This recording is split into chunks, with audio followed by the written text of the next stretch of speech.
산업단지가 밀집해 있는 광양만권에 사업장별로 오염물 배출 허용량을 할당하는 배출 총량제 시행이 늦어지고 있습니다. 이와 관련된 특별 법안까지 국회에 제출됐지만 논의는 중단됐습니다. 연초부터 발생한 순천시 의회 내 폭행 사건을 놓고 논란이 끊이지 않고 있습니다. 의회가 나서 자정 노력을 천명했지만 의회를 보는 눈이 곱지 않습니다. 여수의 한 아파트 신축 공사 현장에 대해 지자체가 장비 사용 중지 명령을 내렸습니다. 신축 공사 현장 소음이 기준치를 초과했다는 것이 중지 명령 이유입니다. 지난해 전남 지역의 고용 지표가 나아진 것으로 나타났습니다. 전년보다 고용률은 오른 반면 실업자 수는 줄었습니다. 시청자 여러분 안녕하십니까? 여수 MBC 뉴스데스크입니다. 연초부터 발생한 순천시 의회 내부의 폭행 사건을 두고 뒷말이 무성합니다. 의회도 자정 노력을 기울이고 있지만 여전히 시민들의 시선은 곱지 않은데요. 재발 방지를 위한 강력한 대안이 제시될지 주목됩니다. 김종수 기자입니다. 순천시 의회에서 의원 사이 폭행 사건이 일어난 건 지난 4일.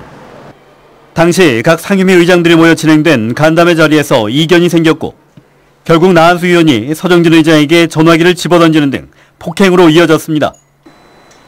이후 나한수 의원이 공식 사과하면서 일단락 되는 듯 했지만 여전히 논란의 불씨는 남아있는 상황. 이와 관련해 순천시 의회도 자정 노력을 위한 쇄신안 마련에 나서고 있습니다. 이번 사태가 소통 부재에서 온 만큼 의장단 회의를 통한 현안 해결과 함께 앞으로 소통 강화에 방점을 찍고 의정을 펼치겠다는 겁니다. 특히 의원들의 의견을 취합해 다음 주 예정된 본회의에서 결의안 등 안건 형태로 올릴 가능성도 제기되고 있습니다. 그러나 이번 일과 관련해 윤리위원회 구성 여부도 불투명한 상황인데다 본회의에서 처리될 안건이 강제성을 가질 수 있을지 회의적인 시각도 제기되고 있습니다. 지난 6대와 7대 의회에서도 폭행 사건에 연루된 의원의 징계가 부결되고 막말과 폭행 논란이 이어지면서 의회가 시민들의 불신을 자초했기 때문입니다.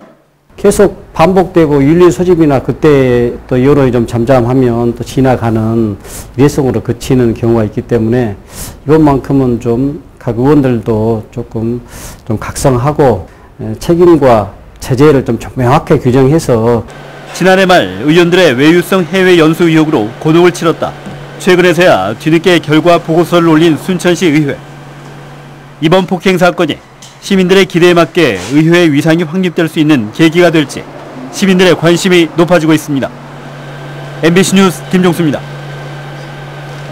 지난해 전남 지역은 고용률은 오르고 실업률은 낮아지는 등 고용 지표가 호전된 것으로 나타났습니다.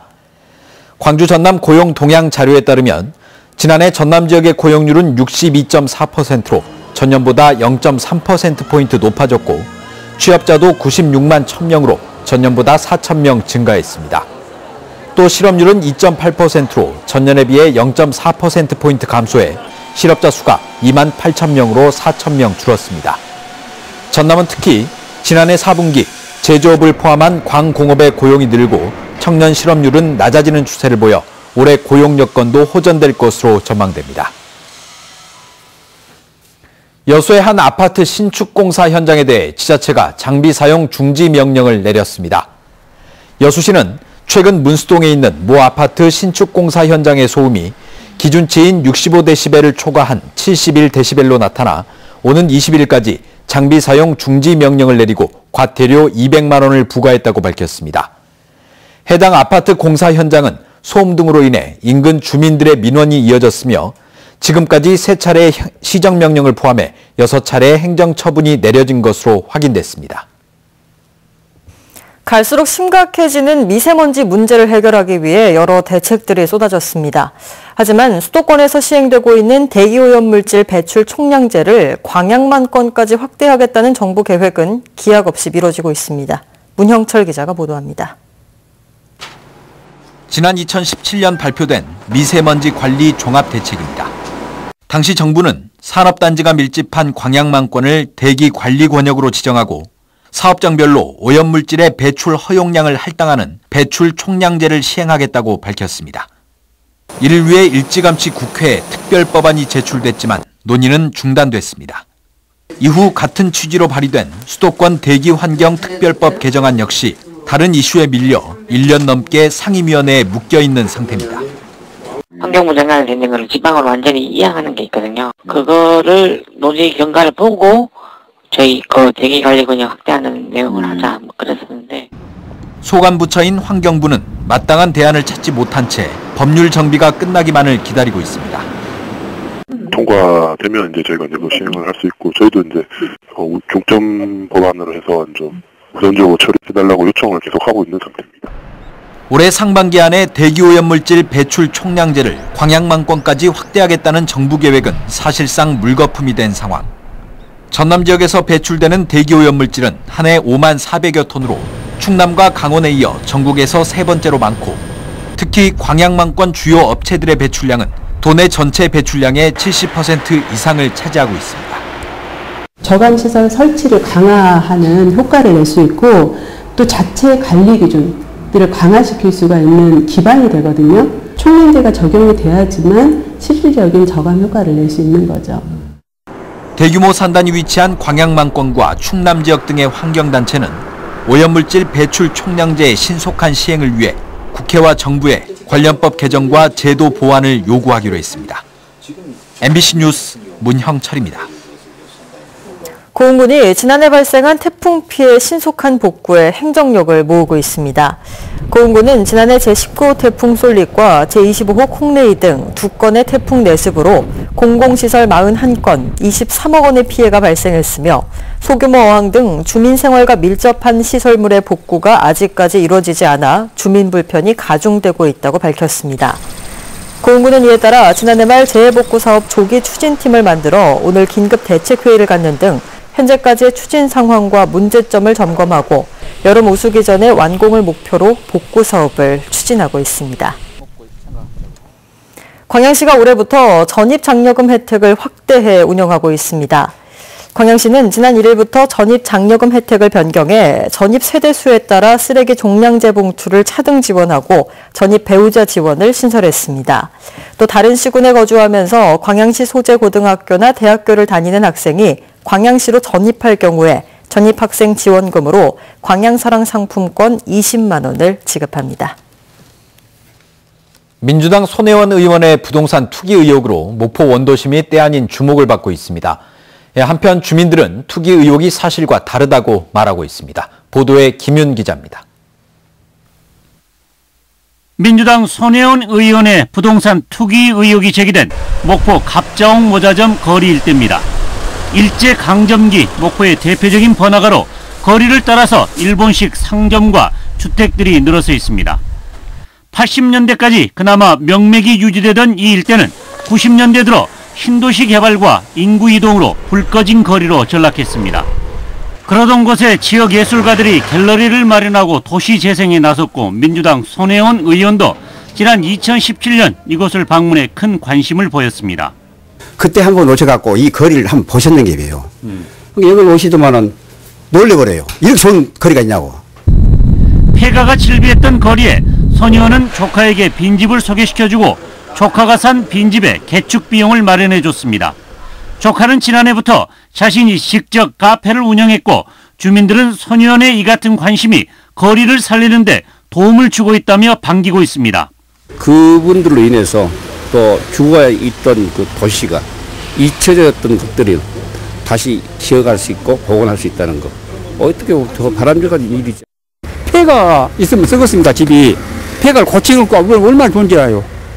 같이 이제 골목에 살아나면 우리도 살고. 손 의원이 친인척과 지인 명의로 빈집 9채를 사들여 부동산 투기 의혹이 있는 것과 관련해서도 섣부른 판단이라는 목소리도 나오고 있습니다. 투기냐 지역에 대한 관심이냐라고 하는 부분은 좀 시간이 흘러서 그 집을 산 사람들이 지역에 어떻게 정착해가고 활동해 나가는가라고 하는 모습을 봐야 되고요. 문화재청과 목포시는 이번 SBS 보도와 관련해 공동 입장문을 발표하고 목포 근대역사문화공간 내에 지금까지 예산 지원은 없었다고 밝혔습니다. MBC 뉴스 김윤입니다. 전라남도 교육청이 추진한 주민 추천 교육장 임용을 통해 신임 교육장이 발표됐습니다. 도교육청은 지역 주민과 지자체 추천위원 등으로 심사위원회를 구성한 뒤 서류 심사와 면접 등을 거쳐 조정자 장학관 등 도내 2곳의 교육장을 확정하고 오는 3월 1일자로 임용할 계획입니다. 이번에 추진된 주민추천교육장 제도는 지역 여건과 주민 의사를 반영한 교육장 임용으로 교육지원청 역할 강화에 도움이 될 것으로 기대됩니다. 오늘 오전 9시 15분쯤 고흥 앞바다에 있던 6톤급 김 양식장 관리선에서 불이 났습니다. 불은 2시간 반 만에 진화됐으며 배에 타고 있던 선원 3명은 모두 구조됐습니다. 해경은 엔진에서 연기가 나고 있었다는 선장의 진술에 따라 정확한 화재 원인을 조사할 예정입니다. 다음은 희망 2019 나눔 캠페인에 성금을 보내주신 분들입니다.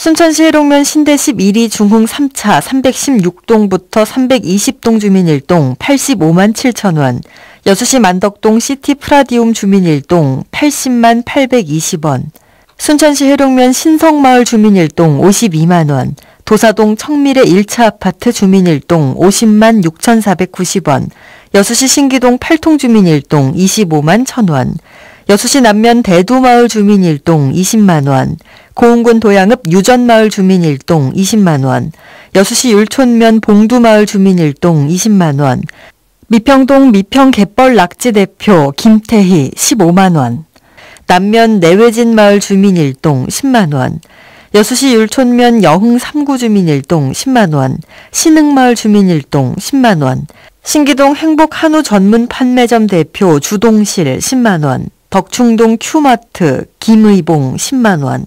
성금을 보내주신 분들께 감사드립니다. 희망 2019 나눔 캠페인은 1월 말까지 접수합니다. 시청자 여러분의 많은 관심과 참여 바랍니다.